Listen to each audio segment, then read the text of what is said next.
దగ్గర ఇక్కడ కూర్చుని ఉన్న సమస్త ప్రజానీకం మా గౌరవార్థం తమ శిరస్సునే వంచి ప్రణామం చేశారు. కానీ నువ్వు మా అల్లుడవై ఉండి కూడా మా వైపు చూడనైనా లేదు. రాజా, నేను ఈ పవిత్ర ప్రయోజనకరమైన యజ్ఞాగ్ని వైపే చూస్తున్నాను.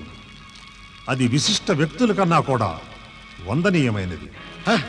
అసత్యమిది. నీవు ఏమాత్రము యోగ్యుడవు కాదు. ఈ యజ్ఞంలోని పవిత్రాగ్నిని చూడటానికి అర్హుడవు కాదు.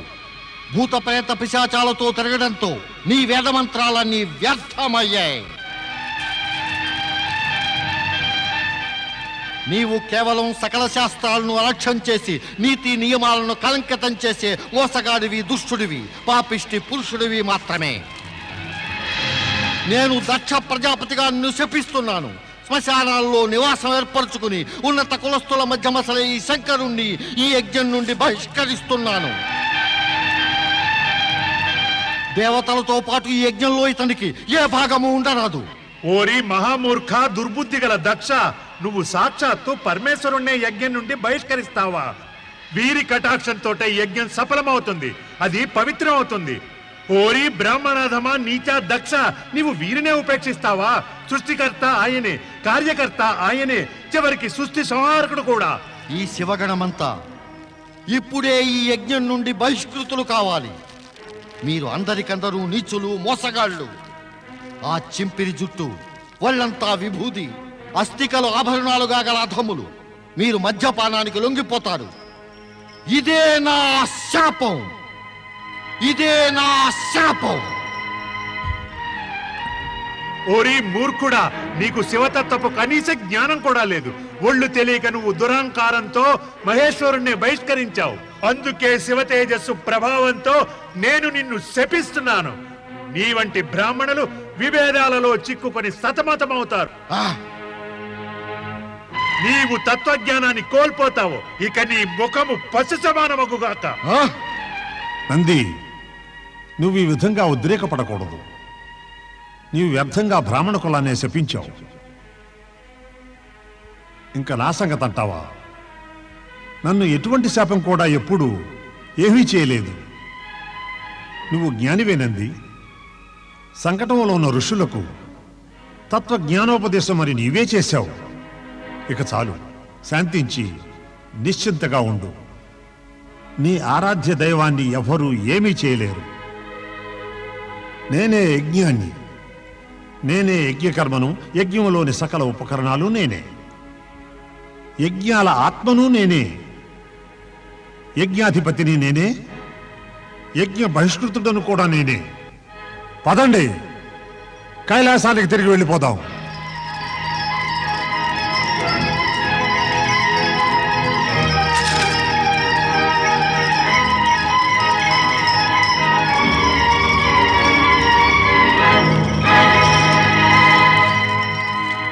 పుత్ర దక్ష, యజ్ఞం పూర్తి చెయ్యి. ఇంత జరిగిన తర్వాత కూడా ఈ యజ్ఞానికి అర్థమే ఉంది పితృదేవా. నా మనస్సు విరిగిపోయింది. దక్ష, పుత్ర దక్ష, ఆగునాయనా.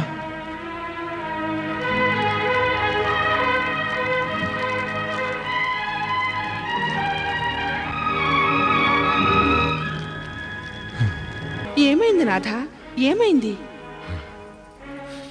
మీరు యజ్ఞానికి వెళ్ళారుగా. యజ్ఞానుష్ఠానం తర్వాత మనసు చల్లబడుతుంది. అయితే మీరు అంత ఆయాసపడుతున్నారేంటి స్వామి? ఒకసారి రాజ్యవైద్యుడు. నాకేమీ కాలేదు. దక్ష ప్రజాపతికి ఏమీ జరగదు మహారాణి. నాశనమయ్యే రోజు అహంకారి భూతనాథుడికే వచ్చింది. క్రిక్కిరిసిన నిండు సభలో నన్ను అవమానిస్తాడా? మీరు అల్లుని గురించి మాట్లాడుతున్నారా? ఏం చేశాడు అతను? అంత కోపంతో రగిలిపోతున్నారే. ఏం చేయలేదని అతను భూత ప్రేత పిశాచాలతో పాటు శ్మశానంలో తిరిగే ఆ జోగి దుస్సాహసం చూశావా? మునులు, ఋషులు, దేవతలు ఈ దక్షుని గౌరవించగా అతను మాత్రం ఉపేక్షిస్తాడా? నన్ను విద్వాంసుడిగా, మహావ్యక్తిగా కాకపోయినా కనీసం మామగారికిచ్చే మర్యాదైనా ఇవ్వలేడా? ఒకవేళ అతను ధ్యాసంతా ఆ సమయంలో ఆ యజ్ఞంపైనే ఉందేమో. ఆ నీచుణ్ణి బలపరుస్తున్నావు మహారాణి. వికృత రూపధారుడైన ఆ నందీశ్వరుడు నన్ను ఘోరంగా అవమానించాడు. నా బ్రాహ్మణత్వాన్ని కించపరిచి శపించాడు నన్ను. తప్పకుండా మీరు కూడా ఏదో అనుంటారు. అప్పుడే చాలు మహారాణి. ఆ జటాజూటధారి అయిన దుష్ట అల్లుని పైన నీ ప్రేమనంతటిని ఒలకబోయకు. అసలు నా పితృదేవులు ఆయన ఒత్తిడికి లోనే మన సతీ వివాహాన్ని ఆ దుష్టునితో చేయవలసి వచ్చింది. నా మాట నెగ్గితేనా? చాలించండి స్వామి, చాలించండి. తమరి ఉక్రోషం చూస్తుంటే నాకేదో అరిష్టమే గోచరిస్తోంది. నాపై దయ ఉంచి ఇంత గౌరవంగా మాట్లాడకండి. నాకు చెప్పి ఏం లాభం? అవమానానికి ప్రతీకారం అవమానమే అయి తీరుతుంది. మహారాణి, నేను వెంటనే ఒక మహాయజ్ఞాన్ని చేయదలిచాను. అందులో మీ గారాల అల్లుడిని ఎంత మాత్రమో ఆహ్వానించాలని గుర్తుంచుకో. ఇలా మీరు అంతేకాదు, యజ్ఞ ఫలం కూడా దక్కనివ్వను. ప్రతీకారం తీర్చుకుంటాను. ప్రతీకారం. శివునిపై ప్రతీకారం తీర్చుకోవడానికి నిశ్చయించాడు జగమండి ఆవేశపరుడు అయిన దక్షుడు. ప్రయాగ యజ్ఞాన్ని మాత్రం బ్రహ్మదేవుడు ఏదో విధంగా పూర్తి చేశాడు. అనర్థకారకమైన సంఘటనతో వికల మనస్కుడైన బ్రహ్మదేవుడు బ్రహ్మలోకపు కమలాసనాన్ని వీడి ఏకాంత చింతన కోసం అదృశ్యమయ్యాడు. నారాయణ నారాయణ. పరమపిత బ్రహ్మదేవ ఎక్కడున్నారు? తమరి కమలాసనం ఎందుకు రిక్తమై ఉంది?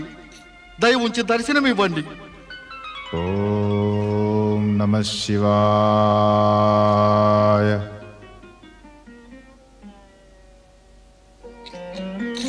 నారద, ప్రణామం పరమపిత. ఏమైంది? అంత బాధపడుతున్నావే?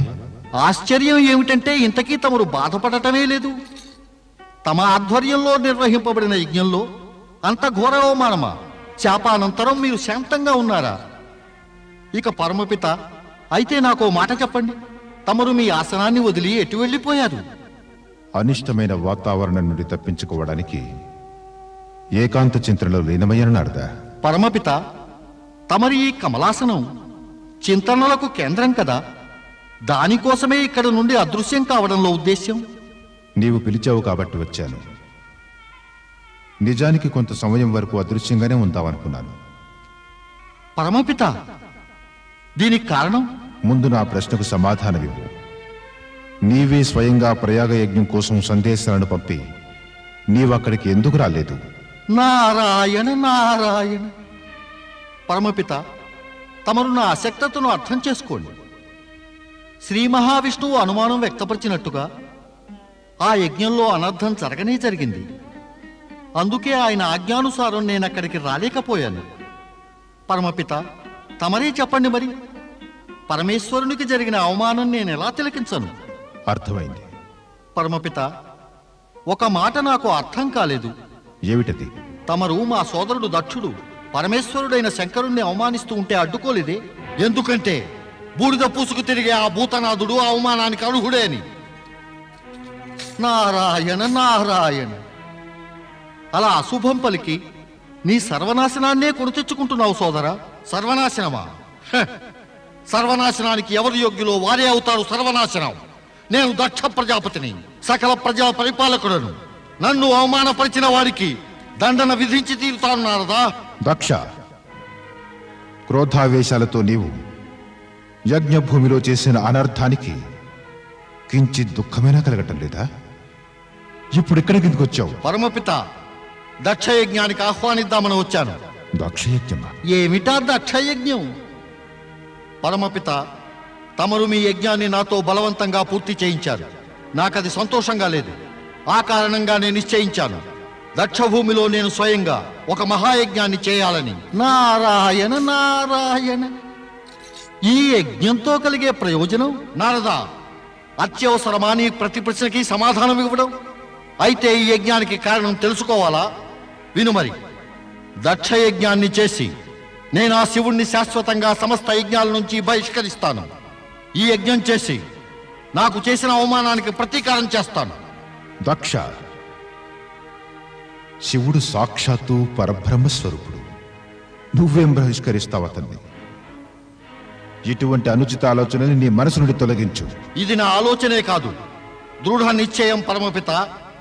నేనిప్పుడిప్పుడే శ్రీ మహావిష్ణువును ఆహ్వానించి వచ్చాను. ఆయన దగ్గర మాట కూడా తీసుకున్నాను. నేను తలపెట్టిన ఈ యజ్ఞంలో పాల్గొని తీరాలని.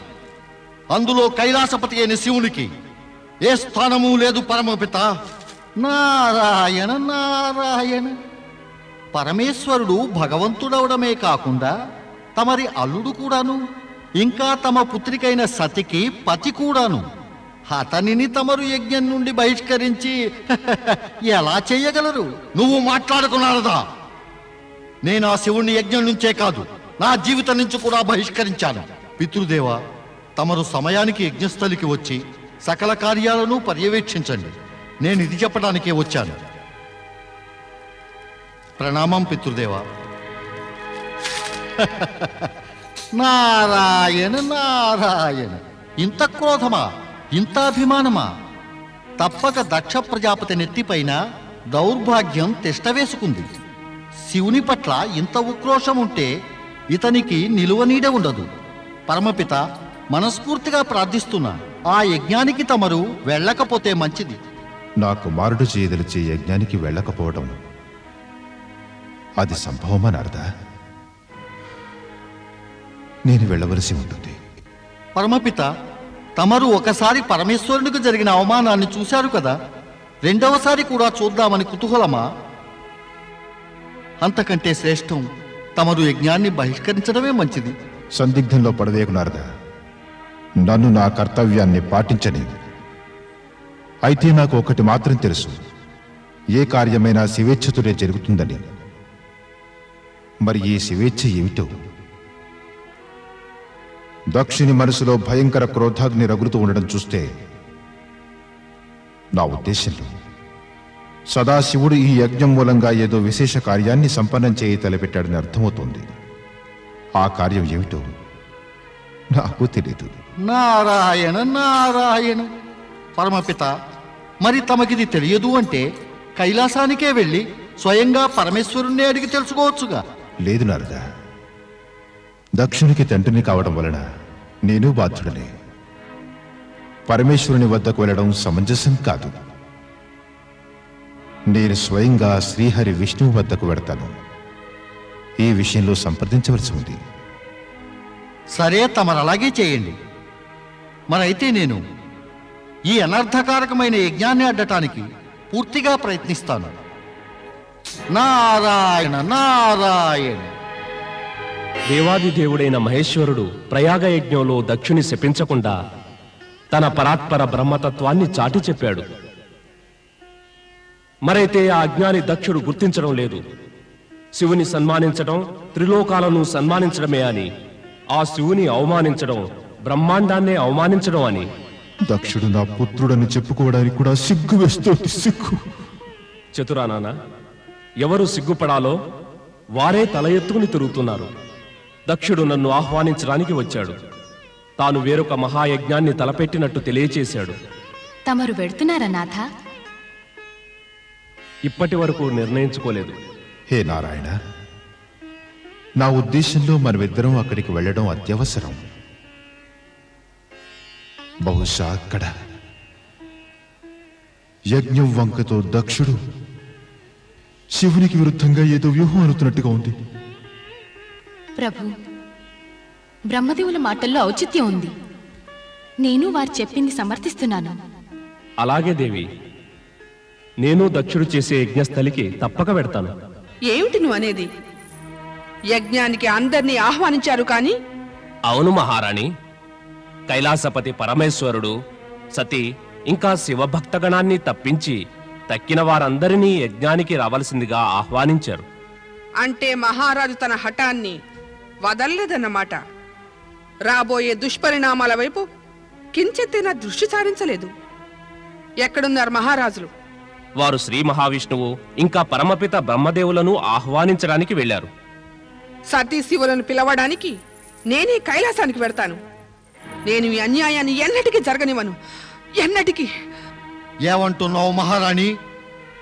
నువ్వు నా ఇష్టం లేకుండా కైలాసానికి వెళ్తావా? నా కుమార్తె సతీ, అల్లుడు శివుడు యజ్ఞానికి అనర్హులా? ఇది నేను సహించలేను. ఒకవేళ తమరే ఆహ్వానించకపోతే నేనే స్వయంగా వెళ్ళవలసి ఉంటుంది. తప్పక వెళతాను కూడా. మహారాణి, నన్ను వ్యతిరేకిస్తే పరిణామం తెలుసా నీకు? నేను కోపాగ్నితో జ్వలిస్తే భస్మమైపోతావు. నా కుమార్తె సతితో శంకరునితో ఉన్న సంబంధాన్ని భస్మం చేసే ముందు మీరు నన్ను భస్మం చెయ్యండి. అప్పటికైనా మీరు శాంతించకపోతే అర్థం ఏమిటి ఈ యజ్ఞానికి? ఎందుకు ఈ యజ్ఞం? నేను ఈ లోకంలోనే ఎదురులేని చక్రవర్తిని. నాకు ఏది తోస్తే అది చేస్తాను. నా అధికారాన్ని ఎదిరించేంతటి దానవా నువ్వు? నారాయణ నారాయణ. శాంతించండి దక్ష సోదర, తమరి క్రోధం జగత్ప్రసిద్ధం. మరి యజ్ఞం చేసేవారికి క్రోధం ఉండడం అంత సముచితం కాదు. నారదా, నువ్విక్కడికి వచ్చావా? నారాయణ నారాయణ. నన్నెవరూ ఆహ్వానించకుండానే ఎక్కడికైనా వెడతాను సోదరా. ఇందులో ఆశ్చర్యం ఎందుకు, క్రోధం ఎందుకు? దేవర్షి, చూస్తున్నారా వీరి పట్టుదల?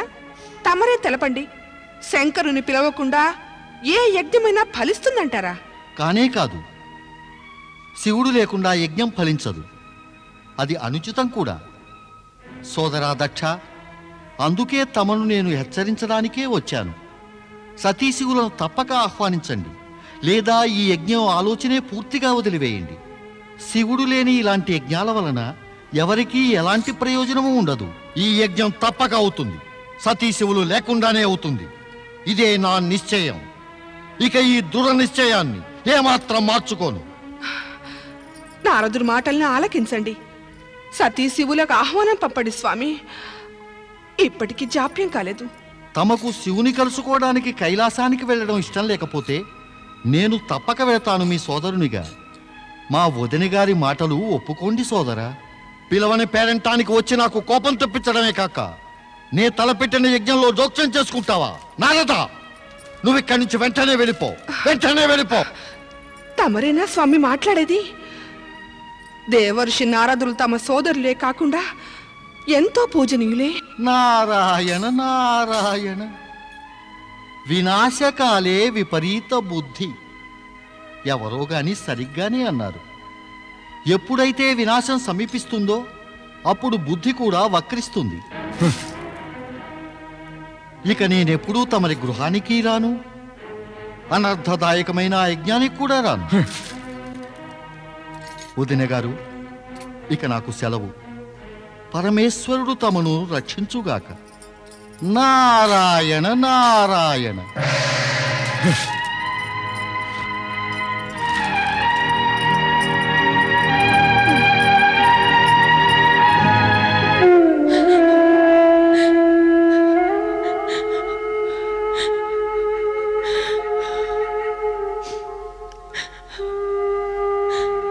సతీ, ఇలా ఏకాంతంగా ఉన్నావే? ఎందుకు ఆ కన్నీళ్ళు? నిన్నెవరైనా దూషించారా? స్వస్థతగానే ఉన్నావు కదూ? ఇంత భయంకర సంఘటనలో తమరు నా దగ్గర దాచారు, నా దగ్గర, తమ అర్థానికి దగ్గర. కానీ సతీ, ఒకవేళ నన్ను చెప్పకపోతే నాకు తెలిసే ఉండేది కాదు. నా పితృదేవులు తమను ఘోరంగా అవమానపరిచారని, ఈ సృష్టి హితువే తమ ధ్యేయంగా విషాన్ని సైతం అమృతంగా భావించి సేవించారే. వారికి ఇంతైనా అర్థం కాలేదా? సాత్విక స్వభావాలని తమరు కూడా తలుచుకుంటే మరుక్షణంలో సకల లోకాలు భస్మీపటలం అయిపోతాయని ఊహించను కూడా లేకపోయారా?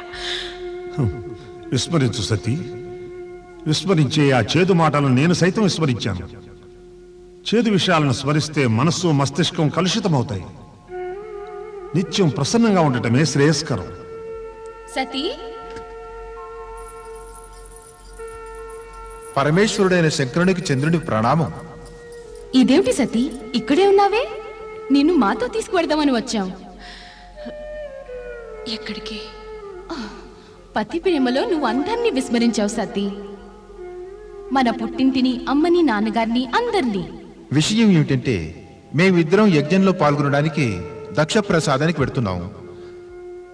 సరే తమతో పాటు వెడదాం అనుకుని, కానీ తమరింకా మమ్మల్ని పితృదేవులు ఆహ్వానించలేదు. ఇదెలా సాధ్యమవుతుంది? మమ్మల్ని స్వయంగా ఆహ్వానించి మిమ్మల్ని విస్మరిస్తారా? యజ్ఞం అంటే సామాన్యమైనది కాదు. ఒకవేళ తీరికలేని కారణంగా తమను పిలిచే మహత్కార్యాన్ని విస్మరించి ఉంటారు. నేనిప్పుడే వెళ్ళి స్వయంగా వారిని సంప్రదించి ఆహ్వానించమని కోరుతాను. ఇక మాకు అనుజ్ఞనివ్వండి.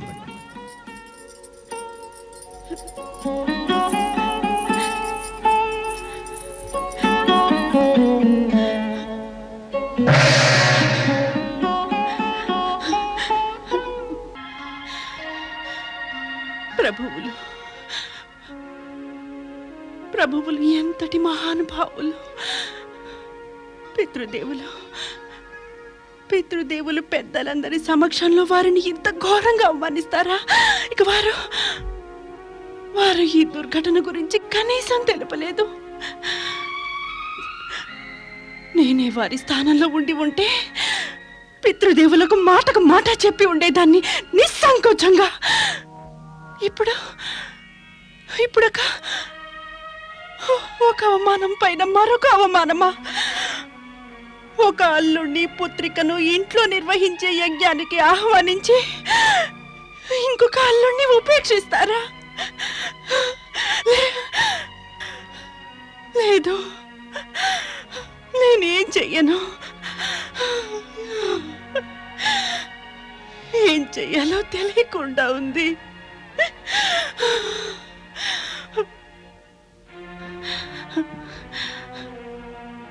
తోడబుట్టిన వారిని, మాతాపితలను విస్మరిస్తేనో, లేదా రోహిణి చంద్రుడు తెలిపిన విధంగా యజ్ఞంలో పాల్గొనడానికి వెళ్ళనా? నేను లేదు. కానీ నా పితృదేవులు నా స్వామి విషయంలో మళ్ళీ అనాలోచితంగా మాట్లాడితేనో? లేదు. సరే, లేదు, ఏ మాత్రం వినలేను. నేను నా స్వామిని గురించి ఒక్క అపశబ్దం కూడా వినలేను, కించిత్తైనా వినలేను. మరి నువ్వు వెడదామని ఆలోచిస్తున్నావెందుకు? అక్కడ అవమానాల పాలు కావడం ఖచ్చితమని తెలిసి కూడా నీ పతి సైతం ఈ విషయాన్ని విస్మరించగా నీకేమో చల్లారిన క్రోధాగ్ని తిరిగి ప్రజ్వలింపచేయాలని కుతూహలంగా ఉందా? ఈ మాత్రం తెలీదా నీకు?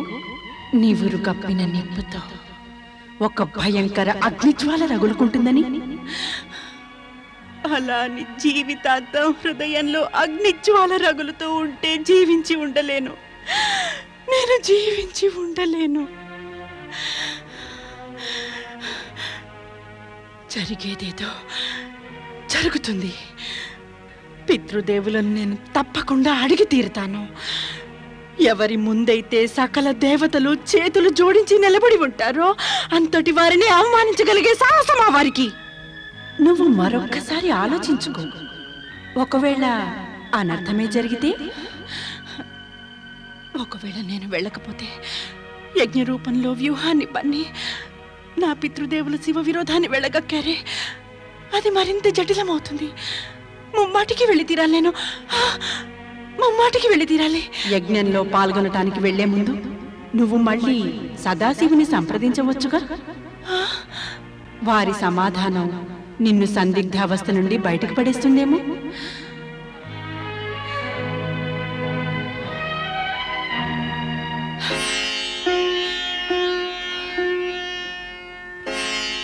ఓం నమః శివాయ. సతీ మాతా నమో నమః. ప్రభు, నాకు దక్ష యజ్ఞంలో పాల్గొందామని కుతూహలంగా ఉంది. నేను ఇంతకు ముందే చెప్పాను, ఆహ్వానించిన కార్యానికి మర్యాదస్తులు వెళ్ళడం అనుచితమని. ఉచితానిచితాల విషయం కాదు ప్రభు. నా పుట్టింటికే కదా వెడదామని, నన్ను కన్న తల్లిదండ్రుల గృహానికి, మా గృహానికి. వివాహానంతరం స్త్రీకి స్వగృహం తన పతి గృహం మాత్రమే. ఈ కైలాసధామమే నీ స్వగృహం సతీ. నీవే దీనికి యజమానురాలివి. అంటే దీని తాత్పర్యం వివాహానంతరం పుత్రికకు మాతాపితలతో సంబంధం తెగిపోతుందా? వారిని విస్మరించాలా? మరి నాకు జరిగిన అవమానాన్ని విస్మరించాను. అక్కడ నీకు ఏమాత్రమైన అవమానం జరిగితే అది నేను సహించలేను. అందుకే నిన్ను ఆపాలనే ప్రయత్నం. ఎలాగో నువ్వు వెళ్ళటానికి నిశ్చయించుకున్నావుగా, ఆ పైన నీ ఇష్టం. పుత్రానంది, చెప్పండి ప్రభు. మీ మాత ఇచ్ఛానుసారంగా శివగణంతో పాటు ఈమెను దక్షయజ్ఞానికి తీసుకుని వెళ్ళు. తమ అనోగ్య ప్రభు.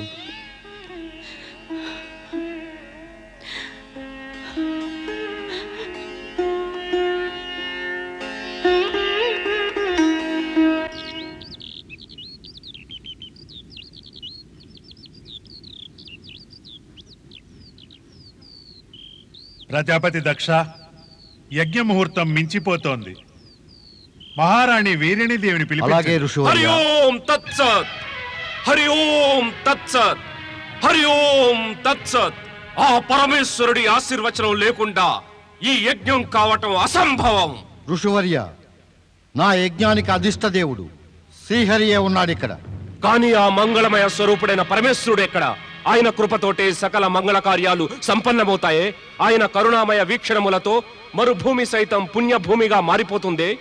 దక్ష, అంతటి మంగళమయ రూపుడైన పరమేశ్వరుడిని శీఘ్రమే ఇచ్చటికి ఆహ్వానించి ఈ యజ్ఞం సఫలీకృతమవుతుందనే సంపూర్ణ నిశ్చింతను పొందు.